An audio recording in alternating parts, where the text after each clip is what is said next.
Bengal elections खत्म, लेकिन असली सवाल अब शुरू होता है। अब क्या होगा? अगर बीजेपी जीती तो बंगाल का फ्यूचर कैसा होगा? और अगर टीएमसी फिर से जीती तो क्या बदलेगा? क्या सेम रहेगा? चलिए सिंपल लैंग्वेज में समझते हैं। तो देखिए, सामने दो बिल्कुल अलग रास्ते हैं। पहला रास्ता है बीजेपी की नई सरकार बनने का, और दूसरा रास्ता है ममता बनर्जी की टीएमसी सरकार कंटिन्यू रहने का। आइए इन दोनों रास्तों का पूरा एनालिसिस करते हैं कि स्टेट पर इसका क्या इम्पैक्ट पड़ेगा। सबसे पहले बात करते हैं, अगर बीजेपी पावर में आती है, उनका डबल इंजन पैराडाइम कैसा दिखेगा। अगर बीजेपी जीती तो उनका फोकस होगा डबल इंजन सरकार पे। मतलब स्टेट और सेंटर दोनों जगह सेम पार्टी होने से डेवलपमेंट फास्ट हो सकता है। इंफ्रास्ट्रक्चर प्रोजेक्ट्स जैसे रोड्स, रेलवेज, इंडस्ट्रीज को एक डायरेक्ट बूस्ट मिलने की पॉसिबिलिटी है। उनके मैनिफेस्टो यानी संकल्प पत्र में काफी अग्रेसिव प्रॉमिसेस हैं। महिलाओं के लिए हर महीने 3,000 रुपए का कैश ट्रांसफर, 6 महीने के अंदर यूनिफॉर्म सिविल कोड लाना और भ्रष्ट नेताओं को सीधा जेल भेजकर गवर्नेंस में तुरंत बदलाव लाना। इन कैश ट्रांसफर से लोकल परचेजिंग पावर डेफिनेटली बढ़ेगी। साथ ही 5 साल में 1 करोड़ जॉब्स और डिटेक्ट, डिलीट, डिपोर्ट जैसी स्ट्रिक्ट इन्फिल्ट्रेशन पॉलिसी को विगरसली इंप्लीमेंट किया जाएगा। अब इसके दो पहलू हैं। लॉ एंड ऑर्डर पे स्ट्रिक्ट एक्शन देखने को मिल सकता है, स्पेशली पॉलिटिकल वायलेंस को लेकर। लेकिन चैलेंजेस भी होंगे। लोकल रेजिस्टेंस काफ़ी ज़्यादा हो सकता है, क्योंकि बंगाल की पॉलिटिक्स काफ़ी इमोशनल और रीजनल है। एक हार्डलाइन नए सिस्टम के आने से शुरुआती दौर में कल्चरल और पॉलिटिकल क्लैशेस भी इंक्रीज हो सकते हैं। और इस बदलाव को जस्टिफाई करने के लिए बीजेपी पिछले 15 सालों की हिस्टोरिकल ट्रेंड्स को पॉइंट आउट कर रही है।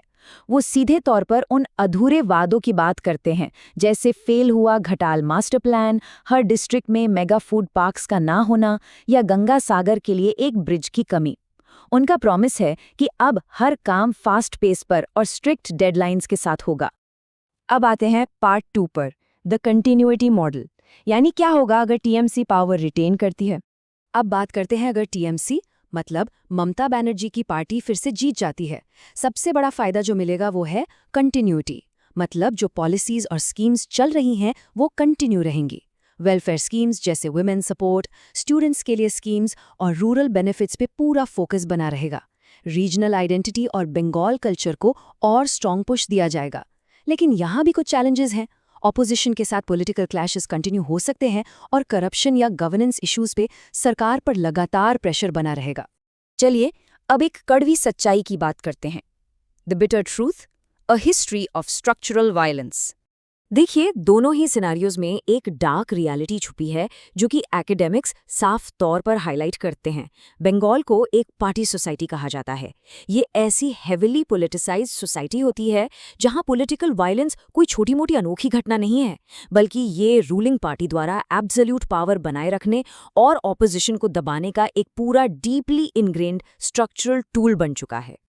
और इसका इतिहास काफी पुराना है।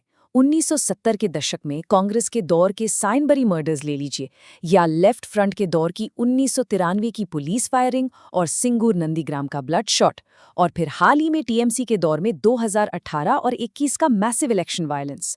तो क्लियर है, सरकार चाहे किसी की भी रही हो, पॉलिटिकल टेंशन और वायलेंस बंगाल की एक ट्रैजिक कहानी रही है।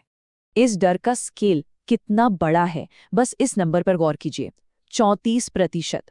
2018 के पंचायत इलेक्शंस में 34% सीट्स ऐसी थीं जहां डर के चलते किसी ने प्रैक्टिकली फॉर्म तक नहीं भरा, और मेजॉरिटी पार्टी ने बिना किसी विरोध के सीट्स जीत ली। और जब हम बंगाल की तुलना बाकी स्टेट्स से करते हैं तो डिफरेंस बिल्कुल क्लियर हो जाता है। उत्तर प्रदेश और कर्नाटका जैसे स्टेट्स में भी बहुत तगड़ी पॉलिटिकल राइवलरीज हैं, फिर भी वहां चुनाव लार्जली पीसफुल तरीके से होते हैं। जैसे कर्नाटका में 72% वोटर टर्नआउट के बावजूद शांति रही। तो ये बिल्कुल पॉसिबल है कि हाई स्टेक्स इलेक्शंस बिना वायलेंस के कंडक्ट किए जाएं। तो आइए बात करते हैं कॉमन ग्राउंड की, डेवलपमेंट, एम्प्लॉयमेंट और स्टेट का आने वाला स्टील बूम। चाहे बीजेपी जीते या टीएमसी, कुछ चीजें दोनों केसेस में कॉमन रहेंगी। पॉलिटिकल टेंशन बंगाल में एक रियलिटी बनी रहेगी, लेकिन साथ ही डेवलपमेंट और एम्प्लॉयमेंट बिगेस्ट इश्यूज रहेंगे। असल में बंगाल इस वक्त एक जबरदस्त इंडस्ट्रियल बूम देख रहा है। आप सोचिए, जहां पूरे देश का national average steel production growth सिर्फ 7% है, वहां वेस्ट बंगाल इस साल 12% की दर से आगे बढ़ा है। और अब इस ग्रोथ को और बड़ा पुश मिलने वाला है। 8,000 करोड़ रुपए। आने वाले 5 सालों में स्टील सेक्टर में लगभग 8,000 करोड़ का नया इन्वेस्टमेंट आने वाला है। यही वो फ्यूल है जो स्टेट को सच में आगे ले जाएगा। और इन मैसिव इन्वेस्टमेंट्स का सीधा असर पड़ेगा नौजवानों पर। पुरुलिया में एक 5,000 करोड़ का नया इंटीग्रेटेड प्लांट और आधुनिक इंडस्ट्रीज का 3,000 करोड़ का एक्सपेंशन, इसका सीधा मतलब है करीब 20 से 30,000 नई जॉब्स का क्रिएट होना। इसलिए यूथ और जॉब्स का टॉपिक सबसे इंपॉर्टेंट फैक्टर होगा फ्यूचर के लिए। तो फाइनल बात यह है, इलेक्शन रिजल्ट सिर्फ गवर्नमेंट डिसाइड करता है, लेकिन बंगाल का फ्यूचर डिसाइड करेगा डेवलपमेंट, स्टेबिलिटी और लोगों का ट्रस्ट। शांति और इकोनॉमिक फोकस के बिना कोई भी पार्टी स्टेट का असल भला नहीं कर सकती। तो अब सबसे बड़ा सवाल, इस पूरे विश्लेषण को समझने के बाद आप क्या सोचते हो? बंगाल के फ्यूचर के लिए क्या बेहतर है? बीजेपी आए तो बेहतर या टीएमसी कंटिन्यू करे? कमेंट में जरूर बताओ।